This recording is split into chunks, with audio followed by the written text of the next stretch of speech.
गुजरात के मुख्यमंत्री नरेंद्र मोदी 12 फरवरी को कुंभ जाएंगे। यहां पर मोदी संतों से मुलाकात करेंगे। माना यह जा रहा है कि इस मुलाकात का मकसद कहीं न कहीं पीएम पद पर अपनी संभावित उम्मीदवारी को और मजबूत करना है। हालांकि हम आपको ये भी बता दें कि 6 और 7 को कुंभ में संतों के सम्मेलन के वक्त ही मोदी को जाना था, लेकिन अब खबर यह आ रही है कि मोदी कुंभ में अपनी मौजूदगी 12 फरवरी को दर्ज कराएंगे।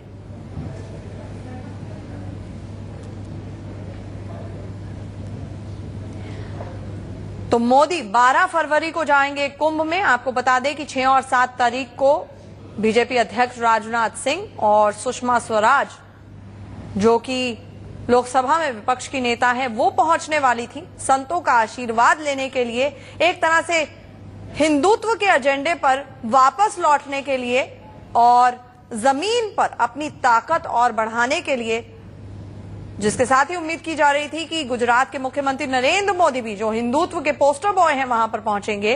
लेकिन अब खबर यह आ रही है कि मोदी 12 फरवरी को ये दौरा करेंगे। तब संत सम्मेलन और धर्म संसद तो नहीं होगा, लेकिन संतों का आशीर्वाद जरूर मोदी लेंगे। मोदी को लेकर संत क्या तय करेंगे, ये 12 तारीख को निकलकर सामने आएगा। लेकिन इस बीच वीएचपी नेता प्रवीण तोगड़िया ने इलाहाबाद में बयान दिया है कि धर्म संसद का एजेंडा निश्चित है और कुंभ में हिंदू हितों की ही बात होगी। प्रवीण भाई, बीएचपी का इस बार धर्म संसद बहुत चर्चित हो रहा है। कारण है कि कोई कह रहा है कि नरेंद्र भाई को इसमें बीएचपी की तरफ से एक स्वीकारोक्ति दे दी जाएगी।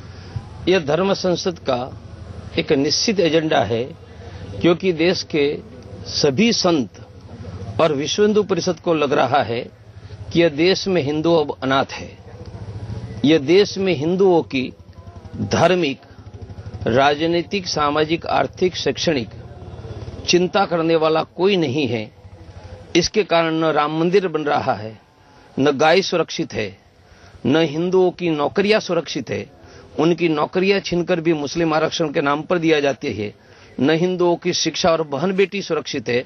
और इसलिए समय आ गया है कि देश में हिंदुओं के अधिकार के लिए के लिए देशव्यापी जन जागरण और आवश्यकता है तो आंदोलन खड़ा किया जाए। प्रवीण भाई, सुरक्षा के लिए मोदी जरूरी है क्या? सुरक्षा के लिए हिंदू जन जागरण और देश में हिंदुओं का सामूहिक आंदोलन के लिए खड़ा होना वो आवश्यक है। लेकिन जिस तरह से माहौल बनाया गया है कि नरेंद्र मोदी आएंगे और धर्म संसद में उनके नाम पर ठप्पा लगा दिया जाएगा, क्या आपको लगता है ऐसी कोई चर्चा हुई आप लोगों के बीच? धर्म संसद में संत ही रहते हैं, संतों के ही प्रवचन होते हैं और उनका ही सहभाग होता है। और धर्म संसद 100 करोड़ हिंदुओं के हितों के बारे में चिंता करती है और वह धर्म संसद करती रहेगी। लेकिन कोई पॉलिटिकल बात अगर होगी तो क्या आपके बीच कोई इस तरह की चर्चा हुई है क्या? क्योंकि अशोक सिंघल जी का अभी जो बयान आया उसको लेकर बहुत कंफ्यूजन पैदा हुआ। देखो, व्यक्तिगत को रूम में चर्चा होती है, वह सार्वजनिक करने की आवश्यकता नहीं होती है। सार्वजनिक जो बात यह है कि 100 करोड़ हिंदुओं के धार्मिक, सामाजिक, आर्थिक स्थिति के बारे में विश्व हिंदू परिषद चिंतित है और हमको लगता है कि देश का हिंदू अनाथ है। अब समय आ गया है कि देश में व्यापक जन जागरण करके हिंदुओं को अपना अधिकार वापस मिले, अर्थात अयोध्या में राम मंदिर भी बने और यह देश के करोड़ों हिंदुओं को रोजगारी, शिक्षा और सुरक्षा मिले। यह स्थिति देश में खड़ी की जाए। आमोद राय, इंडिया न्यूज, इलाहाबाद। हमारे साथ हमारे सहयोगी अमोद राय जुड़ रहे हैं। अमोद, ये जानना चाहेंगे, प्रवीण तोगड़िया साहब से आप बार बार ये सवाल पूछ रहे थे मोदी को लेकर, लेकिन खुलकर कुछ नहीं बता रहे थे।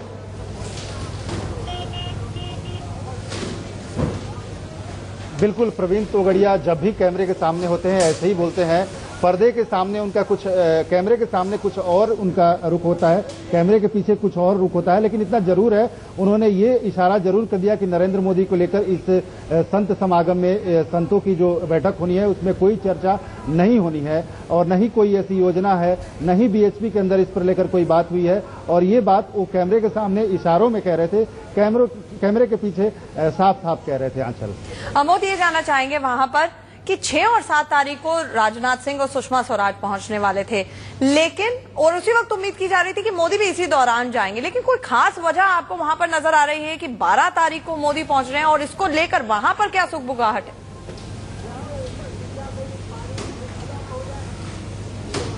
देखिए, मोदी 6 और 7 को नहीं आ सकते थे। इसके पीछे कारण यही था कि जो कयास लगाया जा रहा था कि बीएचपी का जो धर्म संसद हो रहा है उसमें उनके नाम को इंडोर्स किया जाएगा और संतों की तरफ से मांग उठेगी कि नरेंद्र मोदी के नेतृत्व में चुनाव लड़ा जाए, और ऐसा बीएचपी के मंच पे नहीं हो रहा था, एकमत नहीं था और ऐसा चर्चा भी नहीं हो पाई थी।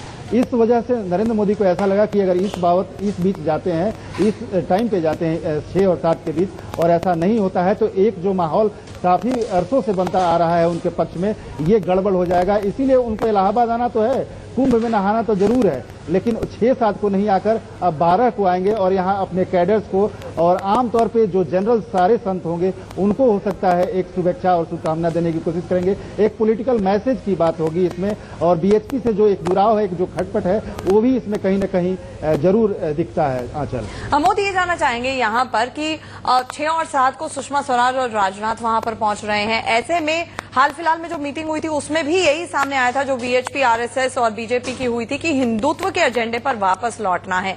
अभी तोगड़िया ये भाषा बोल रहे हैं कि देश का हिंदू अनाथ है। जब ये दोनों वहां पर पहुंचेंगे, आपको लगता है कि भाव और भाषा में बीजेपी के भी एकदम से बहुत ज्यादा बदलाव आने वाला है, खासतौर से अगर संतों का आशीर्वाद चाहिए?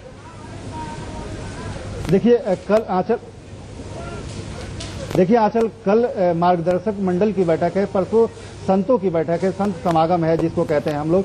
कल मार्गदर्शक मंडल की बैठक में राजनाथ सिंह आ रहे हैं और उसमें बीजेपी की तरफ से अपना पक्ष रख सकते हैं, संतों के सामने, मार्गदर्शक मंडल के सामने बात अपनी रख सकते हैं। इससे पहले जो दिल्ली में बैठक हुई थी आरएसएस, बीएचपी और बीजेपी की, उसमें बीएचपी ने साफ 2 टूक शब्दों में बीएचपी नेताओं के सामने ये बात रखी थी कि क्या आप हिंदुत्व के जो पुराने विचारधारा है उस पर वापस आएंगे? अगर आएंगे तो फिर आपका स्वागत है, अन्यथा नहीं आ सकते तो हमें साफ आपको बताना होगा। और राजनाथ सिंह ने उसके बाद 2 बार कोर ग्रुप की बैठक बुलाई, जनरल सेक्रेटरी की बैठक बुलाई, पार्लियामेंट्री बोर्ड में भी कहीं न कहीं इस बात पे चर्चा हुई, और अब वो कल आ रहे हैं। तो निश्चित तौर पे ये कहा जा रहा है कि बीजेपी अब फिर से पुराने मुद्दों पर आएगी।